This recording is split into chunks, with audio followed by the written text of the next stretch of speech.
Like many of you, I've been following this Cracker Barrel situation. What a crazy, crazy thing that they've done. They changed the logo and the inside of their stores, somewhat losing their identity.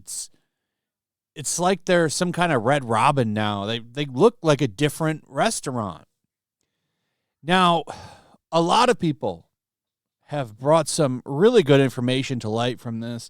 The CEO, for one. I don't know what they were thinking with her. But there's other people on the board that have been exposed. We're going to go over one of them in a second. But this has been crazy to see. It reminds me a lot of the Bud Light situation. However, like with Bud Light, there was a lot of woke stuff going on. I wouldn't technically call any of this woke. Just dumb decision making. But where there is some similarity with Bud Light and Cracker Barrel is there are woke people running it. Particularly this one board member we're going to go over. But $100 million gone from the value of the company. Like their stocks took a huge, huge hit from this. And I am really curious to see how business is for the company after all of this backlash. They really messed up. And the CEO has been doubling down, calling it a vocal minority. And it's like, well, that vocal minority is probably your most loyal customers. They're the people that probably go and eat there every Sunday after church and stuff. Like, I like Cracker Barrel. I think they have good food.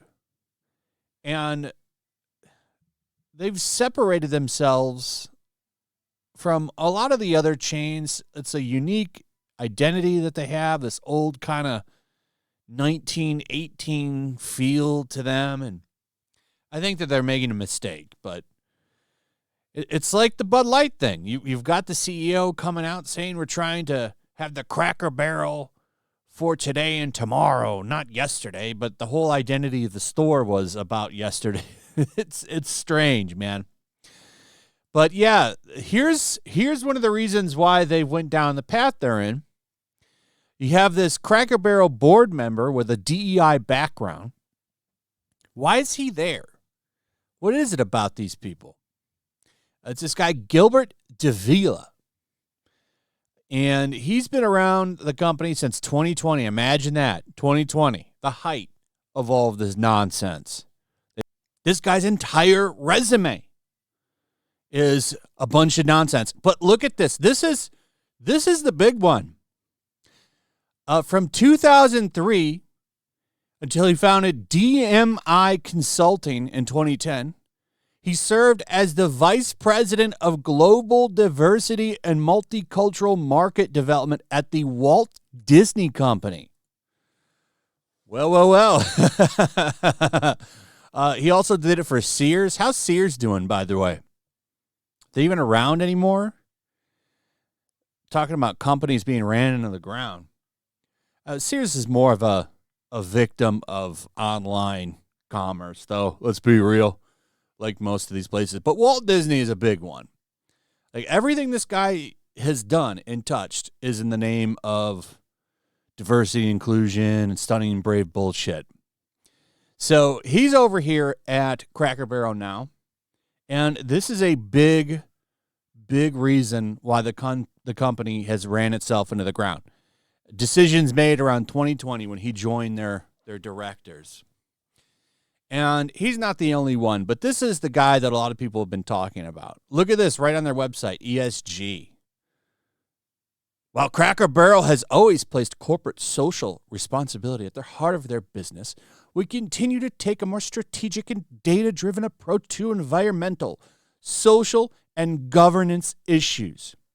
We recently implemented a number of new policies, programs, and systems to guide our ESG efforts and expand the scope of our sustainability reporting to align with the applicable standards. So, yeah, this is the shit that's run companies into the ground. And what's interesting about the Cracker Barrel stuff is nothing nothing on the surface of what they're doing. A lot of people are calling it woke. It's really just shitty decision making. What I like about the Cracker Barrel situation is you really get to see what these ESG, DEI focused people can do.